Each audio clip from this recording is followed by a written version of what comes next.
क्या दोस्तों, आपको पता है कि भारत में एक ऐसे भी राज्य है जहां जाने के लिए इनलाइन परमिट की ज़रूरत है। यहाँ की नज़ारा इतना खूबसूरत है कि आप लंदन पेरिस जाने से पहले यहाँ ज़रूर आना चाहेंगे, लेकिन सरकार के परमिशन के बिना आप यहाँ आ भी नहीं सकते। आमतौर पे लड़की वाले लड़के वाले को दहेज देते हैं, लेकिन यहाँ लड़के वाले लड़की वाले को दहेज देते हैं। चौंका दिया ना? इस तरह से और चौंकने के लिए और कुछ मज़ेदार बातें जानने के लिए आखिर तक बने रहिए हमारे साथ इस वीडियो में। आज हम आपको रूबरू कराते हैं भारत के उत्तर पूर्व के एक खतरनाक, अद्भुत और सुंदर राज्य के साथ, जिसका नाम अरुणाचल प्रदेश है।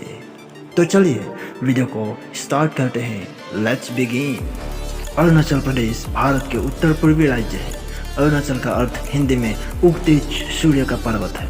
अरुणाचल शब्द दो शब्दों से बना है, अरुण और अचल। अरुण का अर्थ है किरण और अचल का अर्थ ना चलने वाला अथवा पर्वत। भारत के सबसे पहले सूरज इसी राज्य में उगते हैं। गुजरात से लगभग 2 घंटे पहले यहाँ सुबह हो जाता है। इस प्रदेश की सीमाएं दक्षिण में असम, दक्षिण पूर्व में नागालैंड, पूर्व में म्यांमार, पश्चिम में भूटान और तिब्बत से मिलती है। ईटानगर इस प्रदेश की राजधानी है। विविधता में एकता, यह राज्य खुद में ही एक मिनी इंडिया है। 19 प्रमुख जनजातियां और 85 अन्य जनजातियों से मिलकर ये भारत का एक गौरवशाली राज्य बनती है। यहाँ के 35% जनसंख्या बंगाली, बोरो, बांग्लादेश से आए चकमा शरणार्थी और पड़ोसी असम, नागालैंड और भारत के अन्य भागों से आए प्रवासी शामिल है।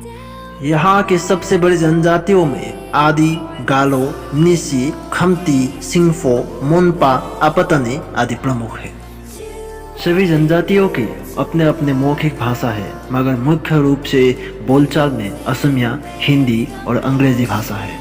हैरानी वाली बात यह है कि यहाँ के राज्यभाषा के रूप में हिंदी और अंग्रेजी दोनों भाषा को स्वीकृत है। यहाँ की लड़कियाँ सफ़ेद, गोरी, चिकनी, सुंदर, चाइनीज, कोरियन जैसी होती है। और आपको जान के खुशी होगी कि यहाँ की लड़कियाँ भारत के अन्य भागों के लड़कों से शादी करना बेहद पसंद करते हैं। अरुणाचल प्रदेश चीन अथवा तिब्बत के साथ 1129 किलोमीटर सीमा साझा करते हैं। 2011 के भारत जनगणना के अनुसार अरुणाचल प्रदेश की आबादी 13,82,611 है और इसका क्षेत्रफल 83,743 वर्ग किलोमीटर है। इस राज्य की जनसंख्या की घनत्व सिर्फ 17 लोग प्रति वर्ग किलोमीटर है। अब चलिए अरुणाचल प्रदेश के इतिहास के बारे में थोड़ा जान लेते हैं। अरुणाचल प्रदेश का आधुनिक इतिहास 24 फरवरी 1826 को यंदबु संधि होने के बाद असम में ब्रिटिश शासन लागू होने के बाद से ही प्राप्त होता है। सन 1962 से पहले इस राज्य को नॉर्थ ईस्ट फ्रंटियर एजेंसी नेफा के नाम से जाना जाता था। संवैधानिक रूप से यह असम का ही एक भाग था, परंतु सामरिक महत्व के कारण 1965 तक यहाँ के प्रशासन की देखभाल विदेश मंत्रालय करता था। सन 1965 के पश्चात असम के राज्यपाल के द्वारा यहाँ का प्रशासन गृह मंत्रालय के अंतर्गत आ गया। सन 1972 में अरुणाचल प्रदेश को केंद्र शासित राज्य बनाया गया था और इसका नाम अरुणाचल प्रदेश किया गया। इस सब के बाद 20 फरवरी 1987 को यह भारत का 24वां राज्य बनाया गया। कहा जाता है कि महाभारत के रुक्मिणी देवी इसी राज्य के थे और यह भी माना जाता है कि स्वयं विष्णु के अवतार परशुराम भगवान ने अपने माँ को हत्या करने के बाद अपने पाप धोने के लिए यहाँ के परशुराम कुंड आया था। आज भी यहाँ का परशुराम कुंड में लाखों लोग स्नान करने के लिए आते हैं। अरुणाचल के 20% लोग प्रकृति धर्मी है, जैसे दोनी पोलो और रांगफ्रा का पालन करते हैं। मीरी और नक्टे लोगों को मिला के 29% लोग हिंदू धर्म को पालन करते हैं। 13% लोग बौद्ध धर्म को मानते हैं और लगभग 19% लोग ईसाई धर्म को मानने वाले हैं। कहा जाता है कि अरुणाचल प्रदेश भारत का फिनलैंड है, क्योंकि अरुणाचल प्रदेश भारत का सबसे खूबसूरत राज्य में से एक है।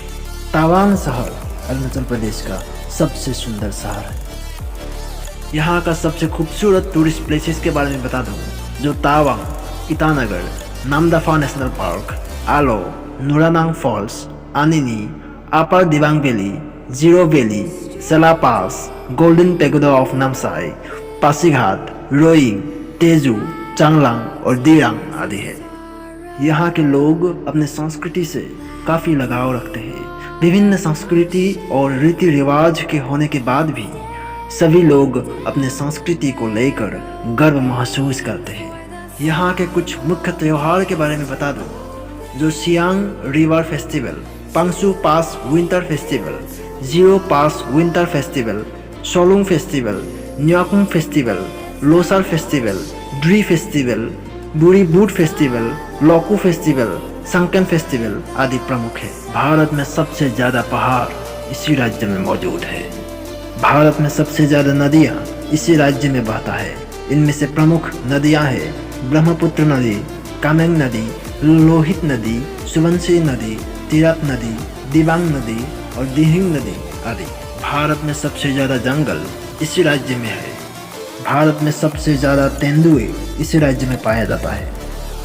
पहाड़ों के बीच कठिन परिस्थितियों में रह के भी यहाँ के लोगों के मन में भारत माता के प्रति सबसे अधिक प्रेम है। भारत के अन्य प्रांत में इन्हें सफ़ेद होने के कारण चाइनीज बोल के छेड़ा जाता है, फिर भी ये लोग शांत स्वभाव से भारत माता की जय ध्वनि देते हैं।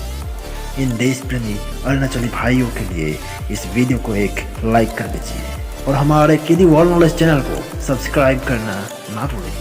आज की ये वीडियो इतना में ही समाप्त करता हूँ। धन्यवाद। जय हिंद।